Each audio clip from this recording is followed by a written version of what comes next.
राष्ट्रवादी अपात्रतेसंदर्भात आजपासून सुनावणी। अजित पवार गटाकडून भुजबळ आणि अनिल पाटलांचे फेरसाक्ष होणार, तर शरद पवार गटाकडून जयंत पाटील, जितेंद्र आव्हाडांची उलट तपासणी। आमदार अपात्रतेप्रकरणी विधानसभा अध्यक्षांनी दिलेल्या निर्णयाविरोधात ठाकरे गट सुप्रीम कोर्टात जाणार, ठाकरे गटाकडून कोर्टात याचिका। शिवसेना शिंदे गटाची मुंबई हायकोर्टात धाव, उद्धव ठाकरे गटाला पात्र न ठरवल्याविरोधात याचिका। विधानसभा अध्यक्षांच्या निर्णयाविरोधात शिंदे गट हायकोर्टात। मुख्यमंत्री एकनाथ शिंदेंसह शिष्टमंडळ दाओसला रवाना, मुख्यमंत्र्यांनी दौऱ्याचा खर्च प्रतिनिधी संख्येचे आरोप फेटाळले। दौऱ्यात 3 लाख कोटींचे सामंजस्य करार होणार असल्याचा मुख्यमंत्र्यांचा दावा। उद्धव ठाकरेंची महापत्रकार परिषद, नार्वेकरांच्या निकालाविरोधात उद्धव ठाकरेंची पत्रकार परिषद, नार्वेकरांच्या निर्णयाविरोधात ठाकरे गट आक्रमक। आता भाजप शासित राज्यातील सर्व मंत्र्यांची दिल्लीत बैठक, पंतप्रधान मोदी घेणार बैठक। लोकसभा निवडणुकीच्या दृष्टीने महत्त्वाची बैठक। बसपा लोकसभा निवडणूक स्वबळावर लढणार, मायावतींनी निवडणूक स्वतंत्र लढण्याची केली घोषणा। निवडणुकीनंतर आघाडी करण्याचे संकेत। अयोध्येत आजपासून भक्तीचा आनंदोत्सव, राम मंदिरात 7 दिवस चालणार प्राणप्रतिष्ठा सोहळ्याचे विधीसाठी राज्यातील 26 पुरोहितांना निमंत्रण। धारावीकरांना मिळणार 350 चौरस फुटांचं घर, धारावी पुनर्वसन प्रकल्प प्रायव्हेट लिमिटेडनं केली घोषणा। शरद मोहोळ प्रकरणी आतापर्यंत 16 आरोपींना घेतलं ताब्यात, सर्व आरोपींना आज न्यायालयात हजर करणार।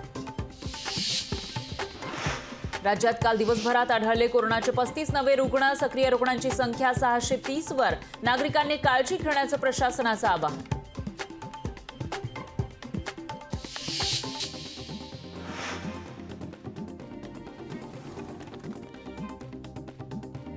दक्षिण मुंबईत बुधवारी आणि गुरुवारी पाणीपुरवठा राहणार बंद, पाणीपुरवठा 24 तासांसाठी बंद राहणार। जलवाहिनीच्या कामासाठी पाणीपुरवठा बंद।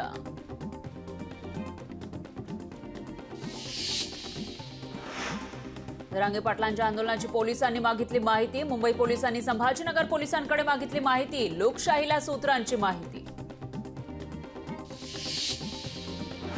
शिवसेना आमदार महेंद्र दळवींनी घेतली राज ठाकरेंची भेट, राज ठाकरे अलिबाग दौऱ्यावर असताना घेतली भेट, भेटीचं कारण मात्र अस्पष्ट। 34 कोटी रुपये खर्च करून अधिकारी मुख्यमंत्र्यांची सहल चालले। दाओस दौरा महाराष्ट्रासाठी की कुटुंबाच्या परदेशवारीसाठी, विरोधी पक्षनेते विजय वडेट्टीवार यांचा सरकारला सवाल। अयोध्येत राम मंदिराच्या जागी होते बुद्धांचं विहार, केंद्रीय मंत्री रामदास आठवलेंचा दावा। तर राम मंदिर बाबरी मशिदीप्रमाणे बौद्ध विहार बांधा, आठवलेंची मागणी। आरक्षणाला आमचा पाठिंबा, 15% आरक्षण देण्यास आमची हरकत नाही, रामदास आठवलेंची प्रतिक्रिया। रावसाहेब दानवेंना भर कार्यक्रमामध्ये लागली डुलकी, पंतप्रधान जनमन कार्यक्रमावेळी दानवेंना झोप आवरेना। मुंबई सीएसएमटी ते डहाणू विशेष ट्रेननं रावसाहेब दानवेंनी केला प्रवास, रेल्वेच्या समस्या जाणून घेण्यासाठी स्पेशल ट्रेननं केला प्रवास। विमानाच्या उड्डाणाला विलंब झाल्यास प्रवाशांना व्हॉट्सअपवर मिळणार माहिती, प्रवाशांच्या गैरसोयीबाबत जबाबदारी स्वीकारण्याचे डीजीसीएचे निर्देश।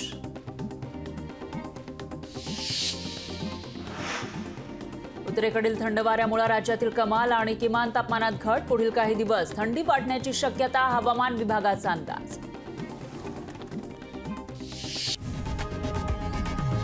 लोकशाही मराठी ऐका, पहा, जागरूक रहा।